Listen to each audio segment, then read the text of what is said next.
Seguimos com liberdade de opinião e agora eu recebo o comentarista político Caio Coppola. Oi, Caio, boa tarde para você.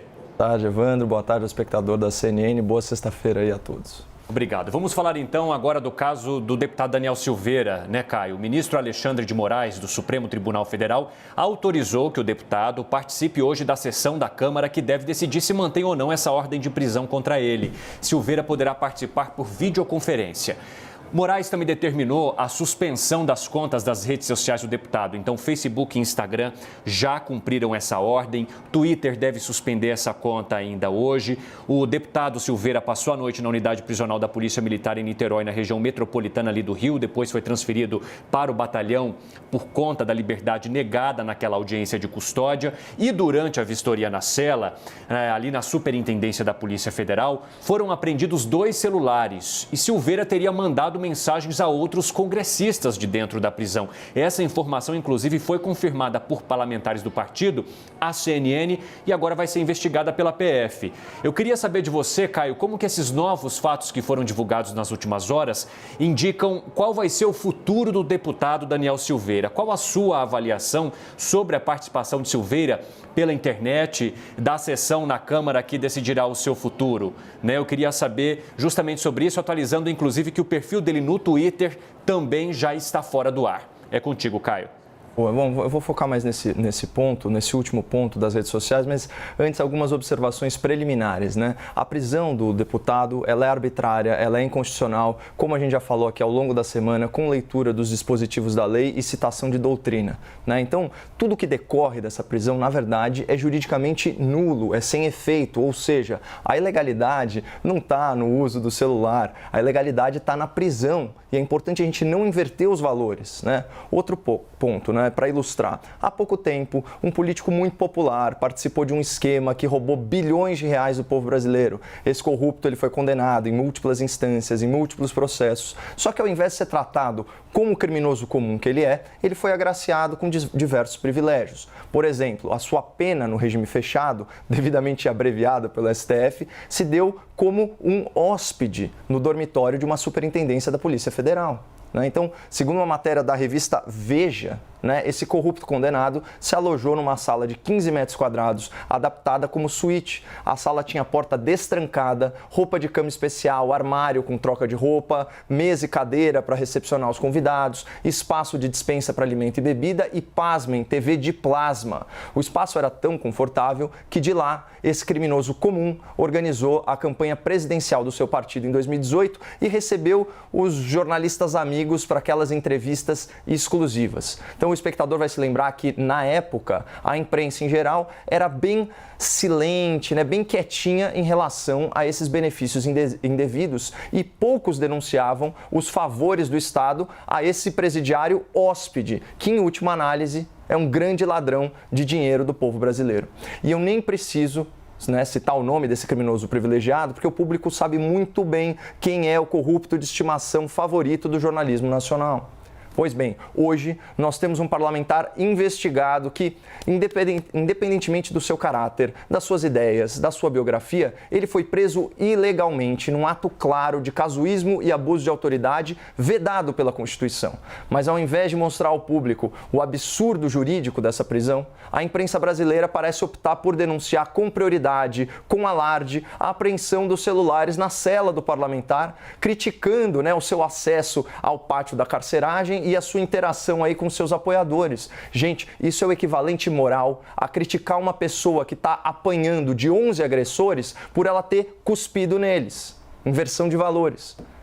Mas a real é que chega a ser cômico esse duplo padrão, viu, Evandro? Sobre os privilégios, aqueles privilégios nababescos desfrutados pelo corrupto de estimação, nenhum pio. Agora, sobre as pequenas concessões carcerárias ao deputado bolsonarista preso ilegalmente, aí vem uma revoada de gralhas. Aliás, tentar fazer aqui o trava-língua, são gralhas gralhando contra a sua própria liberdade de gralhar. Ou vocês acham bacana que vídeos de críticas às autoridades sejam usados permanentemente para decretar prisão em flagrante de gente que tem coragem, que tem hombridade para contrariar os interesses dos poderosos de Brasília ou dos tribunais? né? Certas gralhas estão tão distraídas na sua militância lá contra o presidente da República e tudo que pode ser associado a ele, que não percebem as consequências dessa escalada do autoritarismo do STF. Então, as gralhas elas relevaram a ilegalidade do inquérito das fake news porque as investigações miravam apoiadores do presidente. E quando a PGR tentou arquivar esse procedimento ilegal, ela não encontrou gralhas para gralhar a seu favor. Aí vem o ministro Alexandre de Moraes, carrasco da liberdade de expressão, né? E começa a suspender contas em redes sociais, exatamente como ele fez agora. E isso tem nome, censura. Mas era a censura de bolsonaristas, então as gralhas aceitaram quietinhas esse abuso mais uma vez. E daí, óbvio, animado com a complacência das gralhas, o doutor Alexandre foi além. Ele censurou uma matéria da imprensa nacional, da revista Cruzoé, que fazia menção a um documento da extinta Lava Jato, no qual constava que o ministro Dias Toffoli era conhecido no Odebrecht pelo codinome amigo do meu pai. Só que na época, a revista e o seu site mãe, né, o Antagonista, não eram anti-bolsonaristas. Por isso as gralhas não gastaram muita saliva, né? Então, depois de censurar, chegou a hora de fazer o quê? De prender. Então, violando o devido processo legal, eles encarceraram um jornalista, mas eles chamaram ele de blogueiro bolsonarista. Então, isso já foi ração suficiente para acalmar as gralhas de plantão, né? E aí, como deu certo, inventaram um jeito de prender em flagrante o parlamentar que mais atacava o Supremo. Claro que tiraram o vídeo do ar para garantir que ninguém soubesse realmente o que ele disse. Quantos de vocês assistiram ao vídeo? E pior que funcionou, porque o Canto das Gralhas reproduziu com perfeição a partitura escrita pelo STF. E aqui a gente chega nesse último escândalo desse inquérito que é inconstitucional, que é excluir as redes sociais de um parlamentar ou de qualquer pessoa. Isso é uma mordaça virtual, é calar uma voz antes que ela possa se expressar, é censura vedada pelo artigo 5º da Constituição, e aqui eu faço questão de ler os incisos. Inciso 4, é livre a manifestação do pensamento, sendo vedado o anonimato. Inciso 9, é livre a expressão da atividade intelectual e de comunicação, independentemente de censura. E para todos aqueles casos de abuso dessa liberdade de expressão, a própria Constituição tem o remédio. Inciso 10, são invioláveis a intimidade, a vida privada, a honra e a imagem das pessoas, né, assegurado o direito à indenização pelo dano decorrente da sua violação. Isso que o Código Penal ainda oferece proteção criminal adicional para esses casos quando há injúria, difamação e calúnia. Portanto, a censura é inconstitucional e, mais importante, censura é imoral. Imoral, talvez não para as gralhas, essas não vão dar nenhum pio, mas quem for jornalista de verdade vai fazer barulho e não vai aceitar censura, independente de contra quem ela for. Aliás, avançando nesse tema, Caio, a deputada Magda Mofato, do PL de Goiás, foi escolhida para ser a relatora. Nesta quinta, o deputado Carlos Sampaio, do PSDB de São Paulo, chegou a ser anunciado relator, mas a CNN apurou que a indicação do parlamentar não chegou a ser ali formalizada, né? Nesse meio tempo, os líderes partidários disseram que não concordavam com a indicação. Aí vem o líder do governo na Câmara, Ricardo Barros, dizendo ao nosso analista Igor Gadelha que a casa vai manter Daniel Silveira preso, isso por 350 votos ou mais. Colocamos isso entre aspas, foi o que ele disse, mas que ele votaria pela soltura do deputado. Então vamos colocar agora essas cartas na mesa. Primeiro, Caio, qual a sua avaliação sobre a troca na relatoria?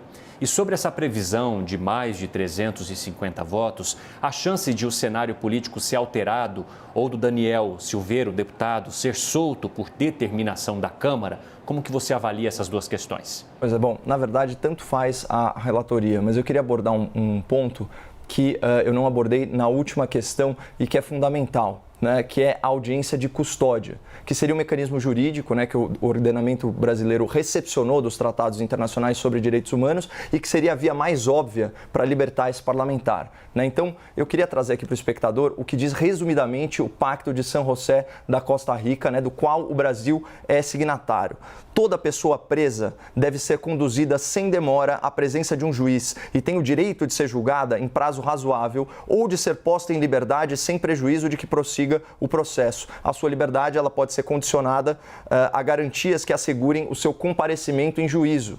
Portanto, a audiência de custódia ela tem como finalidade, né, avaliar a legalidade e a necessidade da prisão enquanto corre o processo. E de acordo com o artigo 310, se não me engano, do Código de Processo Penal, o juiz que recebe o auto de prisão em flagrante, ele só vai ter 3 alternativas. Ele relaxa a prisão, se verifica que a prisão é ilegal, ele concede liberdade provisória ao preso ou ele converte a prisão em flagrante, em prisão preventiva, né? Isso se as outras medidas cautelares forem insuficientes, medidas como monitoração eletrônica. Aí eu deixo uma pergunta. Alguém acha que existe qualquer risco desse deputado não comparecer em juízo se ele tiver de tornozeleira? Né? Então, a possibilidade da medida cautelar por si só já justificaria a soltura do parlamentar, como é o caso de tantos corruptos condenados soltos pelo STF, inclusive com direito a passaporte. Mas, além disso, a gente que conhece um pouco de direito, né? Estou falando de mim e do espectador, a gente sabe que essa prisão foi ilegal, pelo menos por 3 motivos. Os crimes de ofensa verbal, eles são instantâneos. O fato deles estarem gravados em vídeo constitui prova, não constitui um crime permanente, muito menos estado de flagrante. Segundo, né, aquele inédito mandado de prisão em flagrante, inventado essa semana no STF, ele foi expedido de ofício, sem provocação da Polícia Federal ou do Ministério Público, o que é ilegal numa fase de inquérito. E terceiro, os crimes verificados no vídeo, eles são passíveis de fiança e, nesse caso, a Constituição garante imunidade parlamentar ao deputado nos termos do artigo 53, parágrafo 2º da Constituição. Ou seja, se o juiz da audiência de custódia, que se chama Dr. Ayrton Vieira, tivesse seguido a lei, tivesse respeitado os direitos humanos, ele teria relaxado a prisão pela sua evidente ilegalidade. Ele não fez, né, e assim criou um novo problema jurídico. No caso de parlamentar, prisão em flagrante não pode ser convertida em prisão preventiva. Ou seja, hoje nós temos um deputado federal preso pelo STF por tempo indeterminado, sem qualquer base legal, a título de, e aqui eu cito aspas, custódia cautelar. E o juiz da audiência, né, num ato de vassalagem institucional, que diminuiu, que humilhou a magistratura brasileira, afirmou que o deputado deve permanecer preso até eventual concessão de liberdade provisória ou a sua substituição por medidas cautelares, mediante decisão do senhor ministro relator, que é o Alexandre de Moraes, em virtude da rigidez da decisão do Supremo Tribunal Federal. Vocês sabem o que é rigidez? Para o direito, rigidez é conformidade com a lei. Então percebam essa farsa jurídica, né? Como que uma prisão ilegal está em conformidade com a lei? Então, conclusão, no Brasil do século XXI, não importa o que diz a lei, importa quem diz a lei.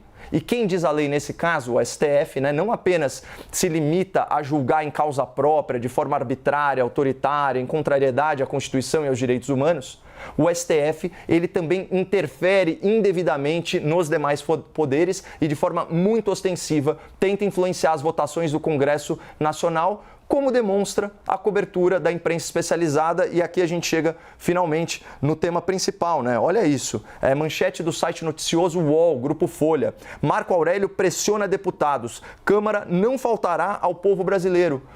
Né? E o que seria faltar ao povo brasileiro, de acordo com o elevadíssimo entendimento do ministro? A Câmara votar pela revogação de uma prisão ilegal decretada pelo STF.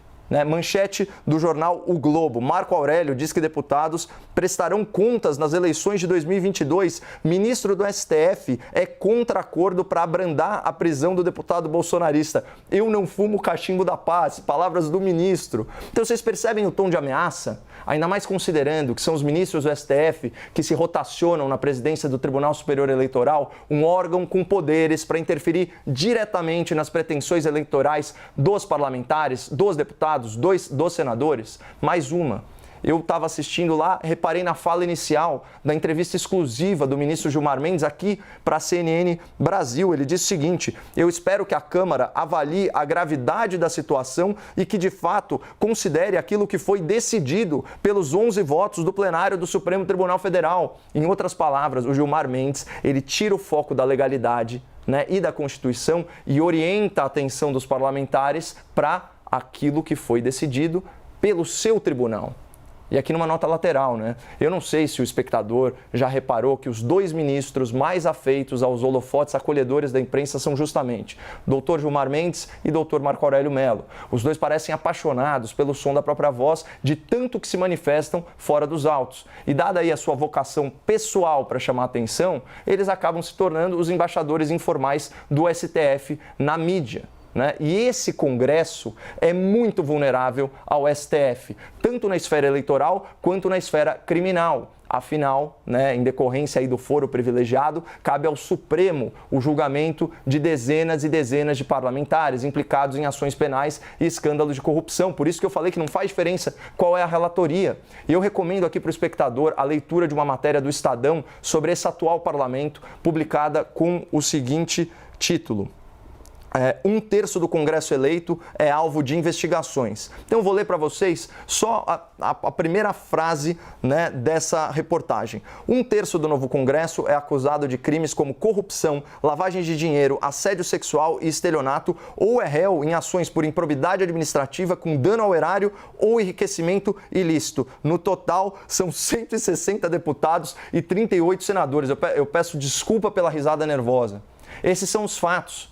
Então, a partir dos fatos, vamos raciocinar um pouco. Vocês acham mesmo que esses parlamentares, independentemente da relatoria, você acha que esses parlamentares vão votar com independência contra os interesses dos seus próprios juízes no STF? Vocês acham que políticos corruptos não enxergam no Supremo um aliado fundamental para a manutenção da sua própria impunidade, pela demora, principalmente na avaliação dos processos, no trâmite dos processos? Portanto, para responder objetivamente às perguntas, né, a relatora ou o relator, quem quer que vá relatar, provavelmente agirá de acordo com a covardia de um Congresso que é refém do STF e teme retaliações nas esferas eleitoral e penal. Tá? E dificilmente a Câmara vai agir conforme a lei, revogando a prisão arbitrária do deputado. Não, esse placar, se bobear, vai ser mais elástico. Ele será sacrificado no altar da inconstitucionalidade pelo STF. E esse ritual se dará com a cumplicidade do parlamento e sob os aplausos de uma certa imprensa que manipulou a opinião pública para concordar com esse abuso de autoridade. E só para constar de novo, né, para fechar a semana, eu estou fazendo uma defesa da correta aplicação da lei, da observância da Constituição e do respeito aos direitos humanos. O meu argumento não é uma defesa do caráter desse deputado, nem das suas ações, nem da sua biografia. Agora, prender uma pessoa deve ser sempre um juízo jurídico, não um juízo político e muito menos um juízo moral. Então, é por isso que eu não vou me calar sobre esse fato e muito menos aplaudir os abusos de autoridade do STF, ainda que eu não tenha simpatia pessoal por esse congressista em particular. Caio, você sabe que você e Rita Lizauskas têm o mesmo tempo aqui no quadro Liberdade de Opinião. Então, como você decidiu se alongar neste tema, o nosso tempo chegou ao fim e eu agradeço a você. Boa tarde, um ótimo fim de semana. Eu que agradeço a compreensão, Evandro. Bom final de semana. Obrigado.